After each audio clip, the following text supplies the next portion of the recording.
जय श्री कृष्ण दोस्तों। आज मैं एक वीडियो डाल रहा हूँ।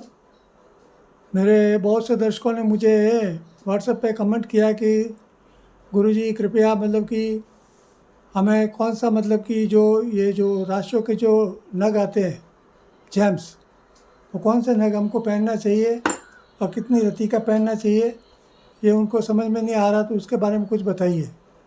तो आज मैं सभी राशियों के लिए ये वीडियो डाल रहा हूँ।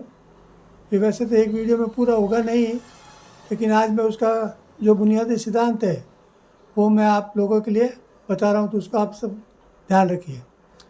अब मान लीजिए कि जैसे टोटली जितने भी लोग हैं उनमें सब में 12 राशियाँ होती है दोस्तों। 12 राशियाँ कौन सी होती है? जैसे ये फर्स्ट है मेष, वृषभ, मिथुन, कर्क, सिंह, कन्या, तुला, वृश्चिक, धनु, मकर, कुंभ और मीन। इसको इंग्लिश में बोलते हैं Aries, Taurus, Gemini, Cancer, Leo, Virgo, Libra, Scorpio, Sagittarius, Capricorn, Aquarius और पिसेस। तो ये जो 12 राशियाँ, सभी जो भी इंसान जन्म लेता है वो इन 12 राशि में जन्म लेता है दोस्तों। इनमें से कोई भी एक राशि किसी की भी हो सकती है। अब रहा, मान लो दोस्तों कि ये राशियों का क्या मतलब होता है। राशि का मतलब ये होता है कि जिस समय आपका जन्म होता है तो आकाश मंडल में कौन सी राशि उस समय पूर्व दिशा में उदित हो रही थी, तो उसी हिसाब से उस बच्चे का वो राशि निर्धारण की जाती है। वैसे पूरे 24 आवर्स में ये राशियाँ चलती रहती है। अब रहा दोस्तों कि ये जो राशि है इनमें जो नग पहनने पड़ते हैं, जो हम जैसे डायमंड है, पुखराज है, मोती है, मूंगा है वगैरह हम जो पहनते हैं, तो वो किस हिसाब से पहने जाने चाहिए। तो जैसे मान लीजिए किसी की मेष राशि है, मेष राशि, तो मेष राशि का स्वामी जो ग्रह होते हैं उन ग्रहों में ये जो भी 9 ग्रह होते हैं उन 9 ग्रहों में से कि इनके स्वामी होते हैं। तो मेष राशि का स्वामी मंगल हो गया, उसी तरह वृश्चिक राशि का स्वामी भी मंगल हो गया, फिर वृषभ राशि का शुक्र हो गया, तो फिर वापस तुला राशि का भी शुक्र हो गया, फिर वहाँ से मिथुन राशि का बुध हो गया, फिर कन्या राशि का भी स्वामी बुध हो गया, फिर वापस ऐसे कर्क राशि का स्वामी चंद्रमा हो गया, फिर सिंह राशि का स्वामी सूर्य हो गया, फिर वापस आगे चलकर धनु और ये जो मीन राशि है इन दोनों का स्वामी कौन हो गया? गुरु हो गया। फिर जैसे ये मकर और कुंभ राशि होती है, ये दोनों राशियाँ शनि ग्रह की राशि होती है। तो इन सभी राशियों का कोई न कोई ग्रह कि उनका स्वामी होता है। स्वामी मतलब उस राशि का अधिपति होता है, उस राशि पे उस ग्रह का प्रभाव होता है। अब रहा दोस्तों कि उन्हें जो ये जो ग्रह होते हैं उन ग्रहों के कि अलग अलग उनके जेम्स स्टोन होते हैं, जिसे हम राशि स्टोन भी बोलते हैं, राशि नग भी बोलते हैं। ये जो स्टोन होते हैं वो स्टोन कि क्या करते हैं, वो स्टोन कि उस व्यक्ति की उन्नति में सहायक मानते हैं। जिस तरह मान लो हम किसी भी यदि मान लो हमारे शरीर में कोई तकलीफ है, हम बीमार हैं, तो हम डॉक्टर के पास जाते हैं, डॉक्टर हमको कुछ न कुछ दवाई देता है, वो दवाई लेने से हम ठीक हो जाते हैं। उसी प्रकार क्या होता है कि कई बार राशियाँ और ये जो ग्रह होते हैं ये कमज़ोर होते हैं। कमज़ोर कि या तो वो बहुत ही कम अंश के होते हैं या बहुत ही कि वृद्ध अवस्था में होते हैं।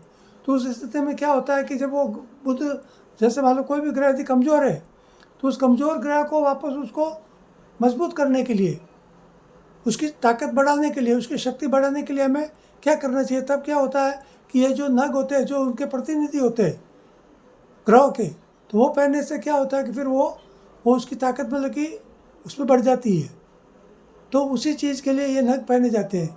तो जैसे ये जो मंगल के लिए जैसे मैंने बताया ये मूंगा पहना जाता है। वृषभ राशि के लिए ये जो शुक्र ग्रह होता है उसके लिए डायमंड पहना जाता है। फिर जैसे मिथुन राशि है तो उसकी राशि का स्वामी बुध हो गया, तो उसके लिए पन्ना जो एमराल्ड बोलते हैं वो पहना जाता है। जैसे मंगल के लिए मूंगा जिसको कोरल बोलते हैं इंग्लिश में, वो पहना जाता है। वृषभ राशि के लिए जो शुक्र जो उसका स्वामी होता है तो उसके लिए डायमंड पहना जाता है। तो फिर जैसे कर्क राशि के लिए उसका स्वामी चंद्रमा है तो उसके लिए मोती पहना जाता है।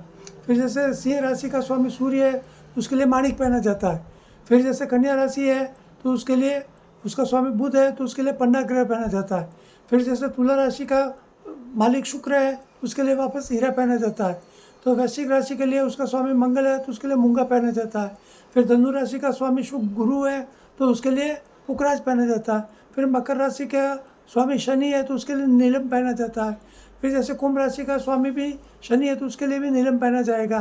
फिर जैसे मीन राशि का स्वामी गुरु है तो उसके लिए पुखराज पहना जाएगा। अब इसके इंग्लिश में जैसे अलग किसी को हिंदी मालूम समझ में नहीं आ रही है तो उसके लिए इंग्लिश के लिए भी इंग्लिश में भी नाम लिखे हुए हैं। जैसे एरिस राशि के लिए कोरल है, टॉरस के लिए डायमंड है, जेमिनी के लिए एमरल्ड है, कैंसर के लिए पर्ल है, लियो के लिए रूबी है, विर्गो के लिए एमरल्ड है, लिब्रा के लिए डायमंड है, स्कॉर्पियो के लिए कोरल है, सेजिटेरियस के लिए टोपाज है, कैप्रिकॉर्न के लिए सैफायर है, एक्वेरियस के लिए सैफायर है और पैसेस के लिए टोपाज है। तो ये सब ग्रह उनके लिए पहले से क्या होता है कि मतलब कि वो जो ग्रह जो कमज़ोर होते हैं, जो हमको पूरा फल नहीं दे पाते। कई बार क्या होता है, ग्रह तो अच्छी राशि में बैठे हुए होते हैं, अच्छी कंडीशन में होते हैं, लेकिन वो अंशात्मक उनकी डिग्री बहुत कम रहती है। तो उसमें फिर क्या होता है कि वो ग्रह मतलब कि अच्छा होने के बावजूद भी वो अपना काम नहीं कर पाता है। तो उस स्थिति में फिर क्या होता है कि ये जो डायमंड है, ये जो नग है, जो स्टोन है, ये पहनने से फिर क्या होता है कि उसकी जो ताकत है वो इम्प्रूव हो जाती है। तो इसलिए मतलब कि ऐसे ये पहनने चाहिए। तो ये दोस्तों, अब इसमें एक चीज़ और है दोस्तों कि वो कितने वेट में पहनना चाहिए। मतलब कि क्या है कि वैसे डायमंड करीब 2.5-3 लाख रुपए 1 कैरेट की उसकी कीमत होती है दोस्तों। तो डायमंड अब इतना तो हर कोई पहन नहीं पाता, तो उसके लिए उपरत्न भी आते हैं। उपरत्न कौन से होते हैं वो मैं आपको अगले वीडियो में मैं बताऊंगा दोस्तों। वैसे ये ओरिजिनल पहनने चाहिए दोस्तों। देखिए ओरिजिनल पहनने के मामले में क्या होता है, हर इंसान उसको जो कोई पैसे वाले हैं, अच्छे धनाढ़ी लोग हैं, वो तो उसको पहन भी सकते हैं। हीरे पहनने वाले हीरा भी पहन सकता है। किसी की 3 लाख रुपया खर्च करने की यदि क्षमता है 1 कैरेट डायमंड के खरीदने की, तो वो पहन सकता है। लेकिन हर इंसान तो 3 लाख रुपया खर्च करके 1 कैरेट नहीं पहन सकता। वैसे बाकी जो भी ये जो स्टोन होते हैं वो सस्ते आते हैं। जैसे कोरल है, एमराल्ड है, ये पर्ल है, रूबी है, ये जो अपने सैफायर है, टोपाज है, ये सब ऐसे डायमंड से सस्ते होते हैं। लेकिन इनमें भी यदि ओरिजिनल लेने जावे तो ये भी कम नहीं होते दोस्तों। ये भी 10,000 से लेके 50,000 तक इनकी भी कीमत होती है दोस्तों। तो इनके जो उपरत्न होते हैं वो भी हम पहन सकते हैं, वो मैं अगली बार आपको बताऊंगा दोस्तों। इसके एवज में क्या होता है कि कुछ जड़ी बूटियाँ भी ऐसी होती है, वो भी धारण करने से भी वो वैसा ही काम करता है दोस्तों। तो वो मैं आपको अगली बार बताऊंगा। आज तो मैं आपको इसका मूल जो सिद्धांत है वो मैं आपको बता रहा हूँ। जैसे कि ये मूंगा है, तो ये मूंगा क्या है, कम से कम 4 कैरेट का पहनना चाहिए। फिर जैसे ये डायमंड है, हीरा, तो ये कम से कम 1 कैरेट का पहनना चाहिए। फिर जैसे ये पन्ना है, एमरल्ड है, ये 3 कैरेट का पहनना चाहिए। फिर जैसे मोती है तो ये 2.5 कैरेट का पहनना चाहिए।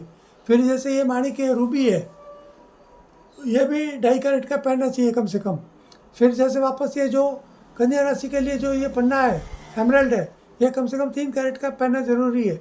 फिर जैसे तुला राशि वाले जो है, लिब्रा राशि वाले, उनका जो शुक्र है तो वो भी डायमंड वापस 1 कैरेट का पहनना पड़ेगा। फिर जैसे वृश्चिक राशि का जो मंगल है, मूंगा कोरल, वो 4 कैरेट का पहनना पड़ेगा। फिर जैसे किसी की धनु राशि सेजिटेरियस राशि है तो उसका जो टोपाज लगेगा गुरु पुखराज, तो वो वापस 2.5 कैरेट का पहनना पड़ेगा। ऐसे मान लीजिए किसी की मकर राशि कैप्रिकॉर्न, तो उसका जो राशि स्वामी वो शनि है, तो वो उसके लिए नीलम पहनना पड़ेगा, सैफायर, तो वो भी 2.5 कैरेट का पहनना पड़ेगा दोस्तों। उसी तरह कुंभ राशि का जो स्वामी है वो भी शनि है, एक्वेरियस राशि का, तो उसके लिए भी नीलम जो सैफायर है वो 2.5 कैरेट का पहनना पड़ेगा। फिर जैसे सबसे लास्ट वाली राशि है मीन राशि, पेसेस, उसके लिए मतलब कि उसका जो स्वामी वो गुरु है, तो गुरु के लिए भी जैसे हिंदी में उसको पुखराज जो स्टोन आता है वो पहनना पड़ेगा, इंग्लिश में उसको टोपाज बोलते हैं, वो भी 2.5 कैरेट का पहनना पड़ेगा। तो इस तरह दोस्तों सभी ग्रहों के लिए ये अच्छा। दूसरा क्या है कि ये जो ग्रह है, ये पहले ये देखना पड़ता है कि कौन सा ग्रह अच्छा है, कौन सा ग्रह खराब है। कई बार क्या होता है कि ग्रह नुकसान भी करते हैं किसी तरह। कभी कभी क्या होता है, हम गलत उसकी समझ नहीं आती है तो हम कोई भी स्टोन पहन लेते हैं तो उल्टा उसका रिएक्शन होना शुरू कर देता है, उसका नुकसान हो जाता है। तो वो क्यों होता है, उसको समझने की बात होती है। तो वो मैं आपको अगली बार मैं आपको बताऊंगा कि किस स्थिति में कौन सा ग्रह के ये जो स्टोन आपको पहनना चाहिए दोस्तों। तो आज के लिए केवल इतना ही। अगली बार मैं दूसरे वीडियो में मैं आपको बताऊंगा कि कौन सा नग कब पहनना चाहिए और कब नहीं पहनना चाहिए दोस्तों। तो आज के लिए केवल इतना ही। धन्यवाद। जय श्री कृष्ण, जय श्री राम।